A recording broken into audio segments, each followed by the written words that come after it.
बिहारमध्ये शपथविधी सोहळ्याच्या तयारीला वेग। उद्या होणार शपथविधी। धुळ्यातील दोंडाईचा नगराध्यक्ष पदाची निवडणूक बिनविरोध। मंत्री जयकुमार रावल यांच्या मातोश्री नयनकुवर रावल बिनविरोध। राज्यातील झेडपी निवडणुकीची घोषणा 10 दिवसात होण्याची शक्यता। 32 जिल्हा परिषदांच्या निवडणुका होणार। पुण्यात उद्या संपूर्ण शहरात पाणी पुरवठा बंद राहणार। दुरुस्तीची कामं होणार। जळगावमध्ये कडाक्याची थंडी। 23 वर्षांचा रेकॉर्ड मोडीत। पुण्यातील विविध जलकेंद्रांच्या देखभाली दुरुस्तीचं काम केलं जाणार आहे। त्यामुळे येत्या गुरुवारी 20 नोव्हेंबरला संपूर्ण पुणे शहराचा पाणी पुरवठा बंद राहणार आहे। तर शुक्रवारी सकाळी उशिरा कमी दाबाने पाणी पुरवठा होणार आहे। वेगवेगळ्या प्रकारची दुरुस्ती, फ्लो मीटर बसवणं, वॉल बसवणं ही कामं करण्यासाठी पाणी पुरवठा बंद राहणार आहे। बांगलादेशच्या माजी पंतप्रधान शेख हसीना यांना मृत्यूदंडाची शिक्षा सुनावल्यानंतर भारतानं यावर प्रतिक्रिया दिली आहे।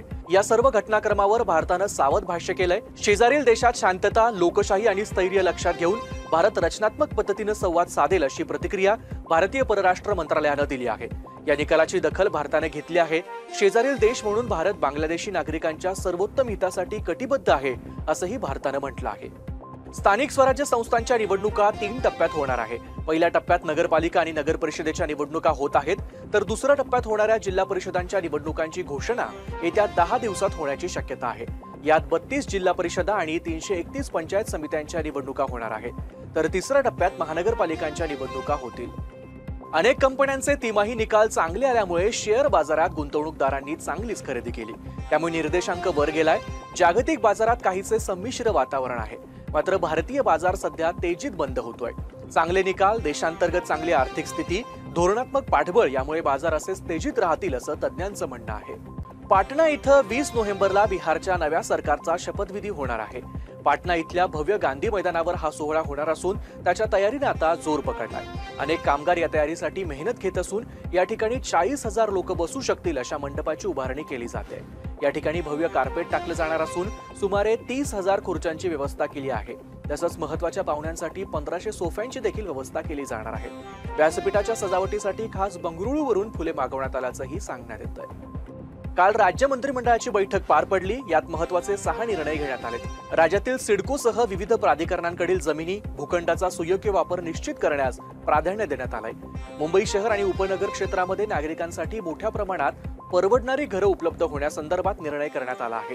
भूसंपादन, पुनर्वसन, पुनर्स्थापनेच्या प्रकरणांच्या निपटाऱ्यासाठी नवीन पदाची निर्मिती करण्यात येणार आहे।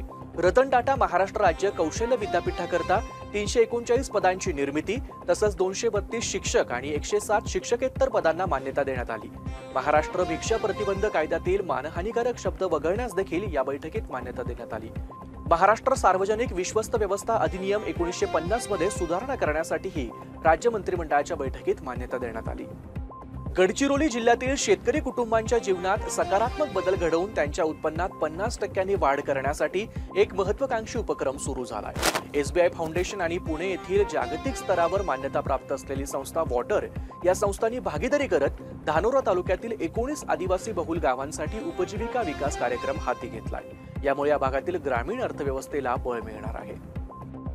जळगाव जिल्ह्यात यंदा नोव्हेंबर महिन्यात थंडीनं कहर केलाय। 18 नोव्हेंबर रोजी पहाटे जळगाव शहराच्या तापमानानं 23 वर्षांपूर्वीचा विक्रम मोडीत काढला आहे। पारा थेट 7.1 अंश सेल्सिअस पर्यंत खाली घसरलाय। यापूर्वी 2002 मध्ये नोव्हेंबर महिन्यात रात्रीचं तापमान 7.4 अंश सेल्सिअस इतकं नोंदवलं गेलं होतं। मात्र सोमवारी रात्री आणि मंगळवारच्या पहाटेच्या तापमानानं हा जुना विक्रम मोडीत काढलाय। भारतीय हवामान खातं आणि ममुराबाद वेधशाळेकडे या विक्रमी तापमानाची नोंद करण्यात आली आहे। डिसेंबर आणि जानेवारीत आणखी तापमान कमी होऊ शकतं असा अंदाज वर्तवला जातोय। कोल्हापूर विमानतळावर आज भारतीय विमानतळ प्राधिकरणातर्फे वार्षिक पार्शियल एअरपोर्ट इमर्जन्सी एक्सरसाइज यशस्वीपणे पार पडला। ही कवायत विशेष महत्त्वाची ठरली, कारण ती नव्याने उभारण्यात येणाऱ्या अत्याधुनिक अग्निशमन केंद्राच्या प्रत्यक्ष वापरापूर्वीची अंतिम सराव मोहीम होती। कवायतीत विमानतळाच्या फायर अँड रेस्क्यू टीमनं अवघ्या 2 मिनिटात अपघातस्थळी पोहोचून आग विझवली। शहरातील बचाव पथकं 15 ते 20 मिनिटात घटनास्थळी पोहोचले। एकूण कवायत अपेक्षेपेक्षा उत्तम झाल्याचं विमानतळ संचालकांनी सांगितलं आहे। कोल्हापूर विमानतळ आता मोठ्या अपघातालाही सामोरं जाण्यास सिद्ध असल्याचा विश्वास त्यांनी व्यक्त केला। छत्रपती संभाजीनगरमध्ये गोमांस प्रकरणावरून झालेल्या हल्ल्यात गंभीर जखमी झालेल्या गोरक्षक गणेश शेळकेवर हल्ला करणारा मुख्य आरोपी परवेज मुसा कुरेशी अखेर पोलिसांच्या जाळ्यात अडकलाय। मुंबईतील कुर्ला भागातून त्याला अटक करण्यात आली। घटनेत 20 ते 25 जणांच्या टोळक्यानं चाकू आणि कोयत्यानं गणेश शेळकेवरती हल्ला केला होता। या हल्ल्यानंतर परवेज कुरेशी फरार झाला होता। पोलिसांनी वेगवान तपास करत तिघांना यापूर्वीच अटक केली होती। मात्र मुख्य सूत्रधार परवेज मुंबईत लपल्याची माहिती मिळताच त्याचा शोध घेत त्याला अटक करण्यात आली। मंत्री जयकुमार रावल यांच्या मातोश्री नयनकुवर रावल यांची दोंडाईच्या नगराध्यक्षपदी बिनविरोध निवड झाली। भाजपने उभे केलेले 7ही नगरसेवक देखील बिनविरोध निवडून आलेत। पुढील 3 दिवसात संपूर्ण नगर परिषद बिनविरोध करणार असल्याचा विश्वास मंत्री रावल यांनी व्यक्त केलाय। शहरासह जिल्ह्यातील अंमली पदार्थ तसेच नशेखोरांना चाप लावण्यासाठी आता सांगलीच्या प्रत्येक पोलीस ठाण्यात विशेष पथकाची स्थापना करण्यात आली आहे। या पथकातर्फे डार्क स्पॉटवर करडी नजर ठेवली जाणार आहे। अंमली पदार्थांची तस्करी करणाऱ्यांची पाळमुळं खणून त्यांच्यावर कठोर कारवाई केली जाणार आहे। त्याचबरोबर रेकॉर्डवरील गुन्हेगार आणि मोकामधून बाहेर आलेल्या गुन्हेगारांच्या प्रत्येक हालचालींवरती पोलिसांचं बारीक लक्ष असणार आहे। यापुढे गुन्हेगारांची तसंच अंमली पदार्थांची तस्करी करणाऱ्यांची गय केली जाणार नाही, असं सांगली पोलिसांनी म्हटलं आहे।